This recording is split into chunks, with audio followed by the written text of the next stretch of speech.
चलिए, good morning student. आज जो हम लोग डिस्कस करने वाले हैं वो डिस्कस करेंगे सेंटर ऑफ मास।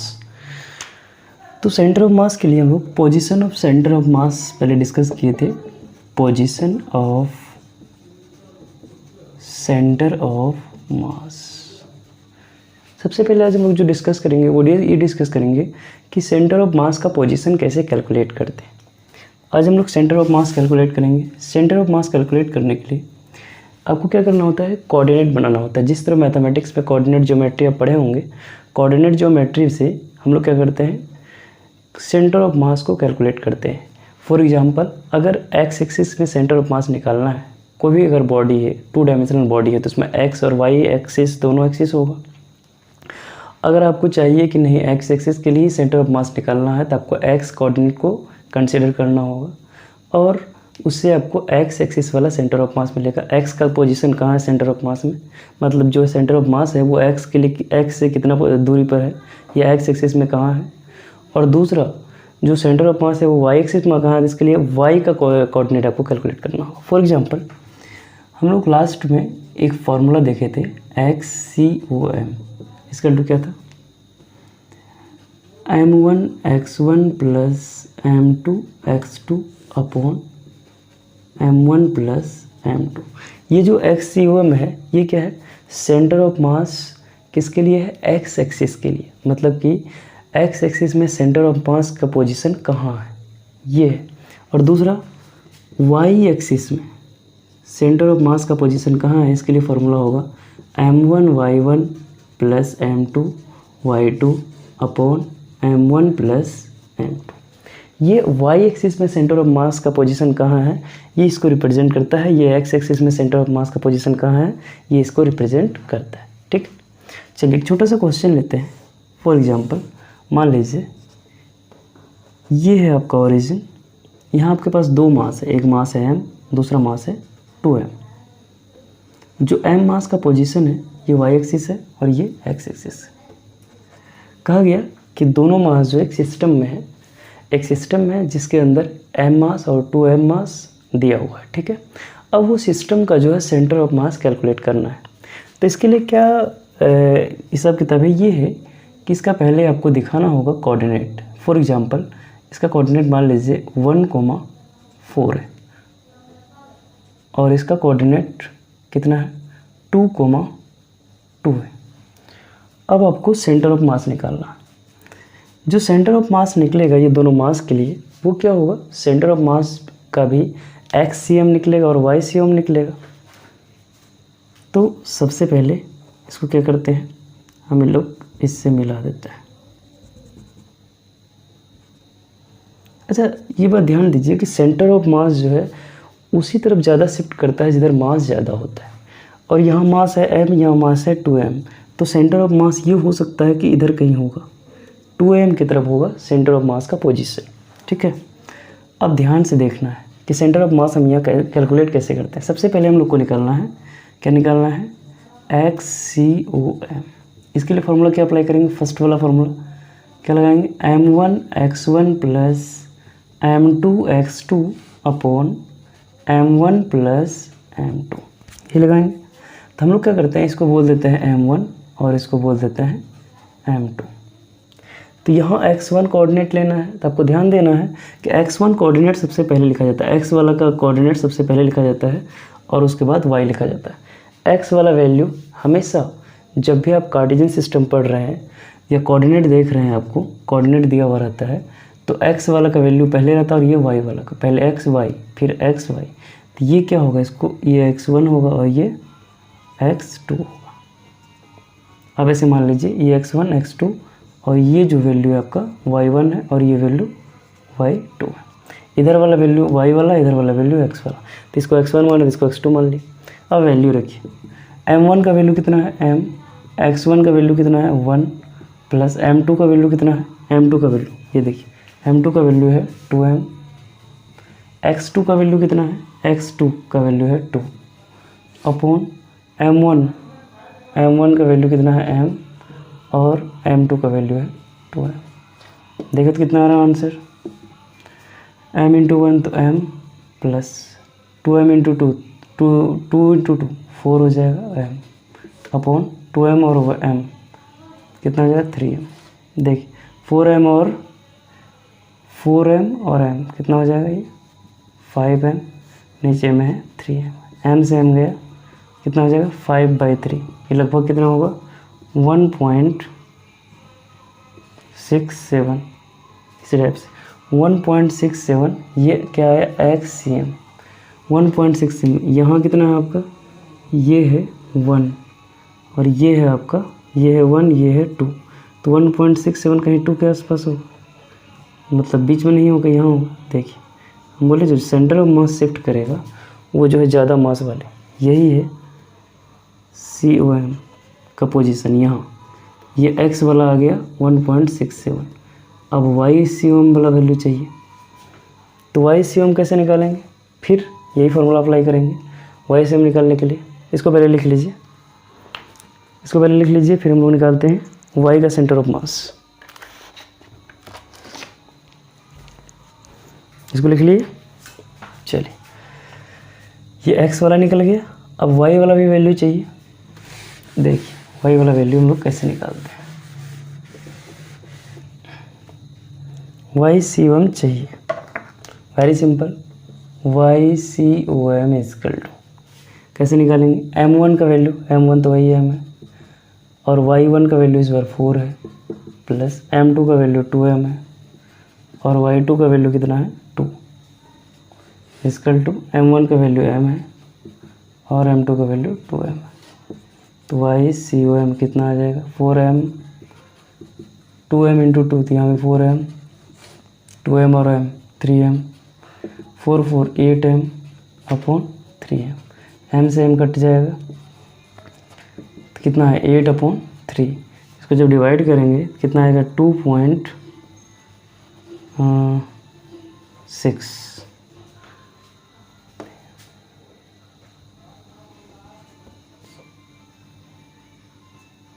2.67, लगभग 3 के आसपास, 2.67, 2 से बड़ा होगा, 2 से बड़ा, 2 से बड़ा, 2 से ऊपर होगा। यहाँ पर 2 है, ये जो है यहाँ पर 2 है और ये यहाँ पर 4 है। 2 से बड़ा है, 3 से छोटा है, तो यहाँ कहीं 3, यहाँ कहीं बीच में 3 होगा, 3 से छोटा है, मतलब यहीं पे आ गया। ये देख लीजिए 2.67, 2.67 देख लीजिए। ऐसे हम लोग कैलकुलेट करते हैं सेंटर ऑफ मास। जैसे और हम लोग अगर मान लीजिए कि नहीं कोई इसमें समझ में नहीं आया तो हम लोग नेक्स्ट क्वेश्चन लिखे देख सकते हैं कैसे करना है।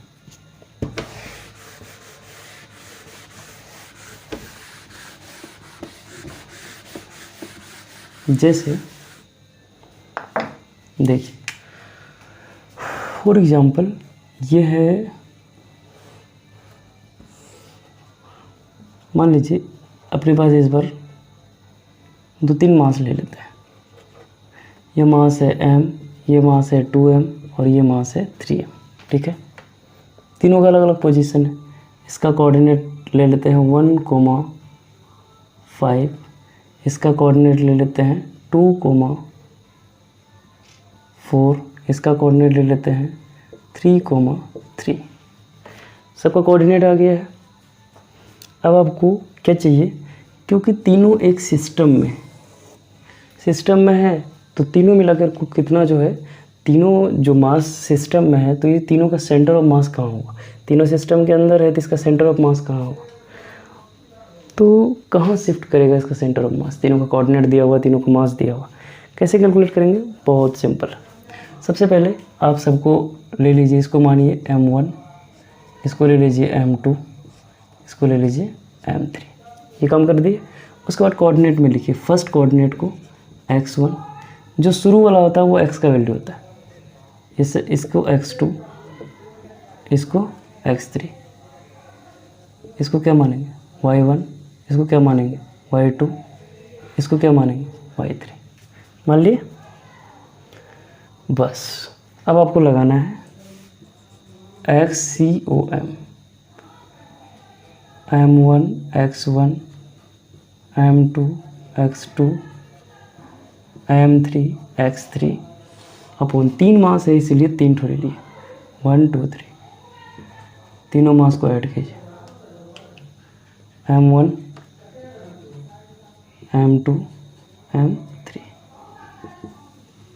M1 का वैल्यू कितना है, M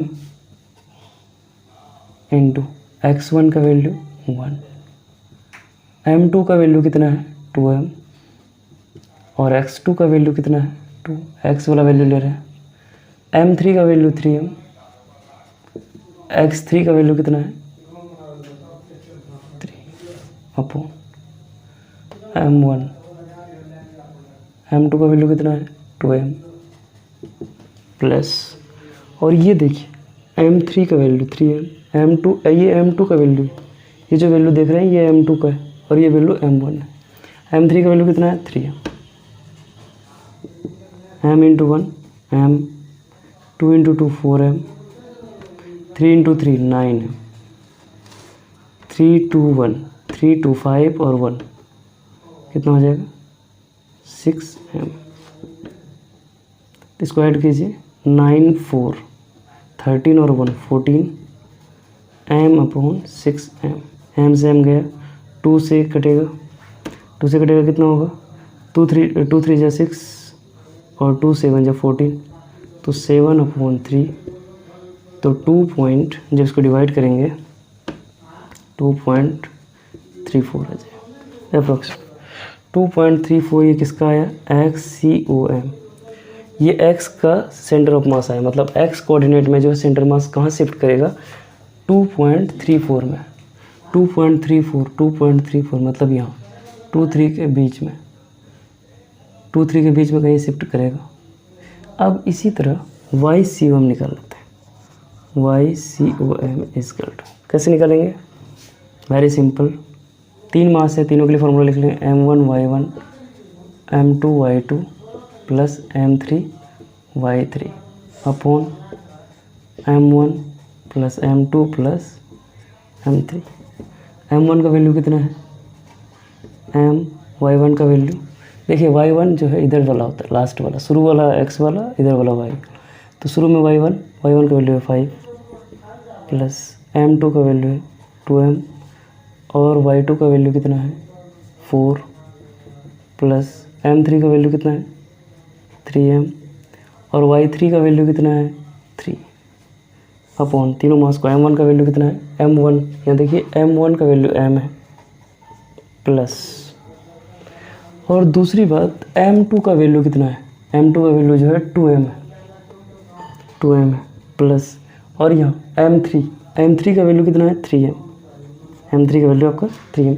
सब मास ले लिए, सब कुछ ले लिए, अब बस इसको कैलकुलेट करना है, 5M 4 2 8M 3 into 3 9M upon सबको जोड़िए 3 2 1 6M, 3 2 5 और 1 6, सबको ऐड कीजिए, 9 और 8 17 plus 5 22M upon 6M, M से M जाएगा, 2 3 जा 6, 2 11 जा 22, 11 अपॉन 3, 3 3 जा 9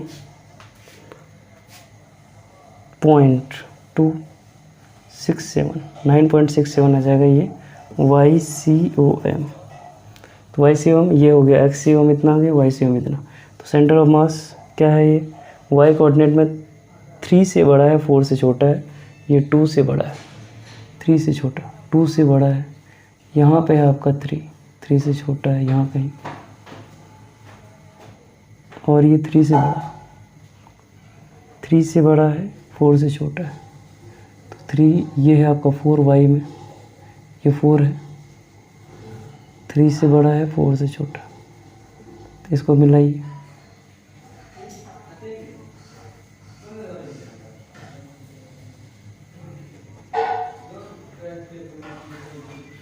यहाँ कहीं आ जाएगा सेंटर ऑफ मास।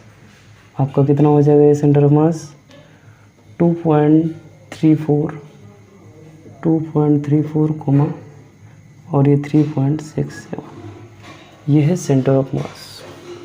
तो हम लोग ऐसे कैलकुलेट कर सकते हैं सेंटर ऑफ मास, ये बहुत इजी वे है। तो एक क्वेश्चन और डिस्कस कर लेते हैं इसमें, टी शेप वाला क्वेश्चन जो बहुत इंपॉर्टेंट है। टी शेप वाला का, इसको हम होमवर्क में दे देते हैं कि टी शेप वाला क्वेश्चन अगर आए, इसको इसका जो सेंटर ऑफ मास है कैसे कैलकुलेट करते हैं। देखिए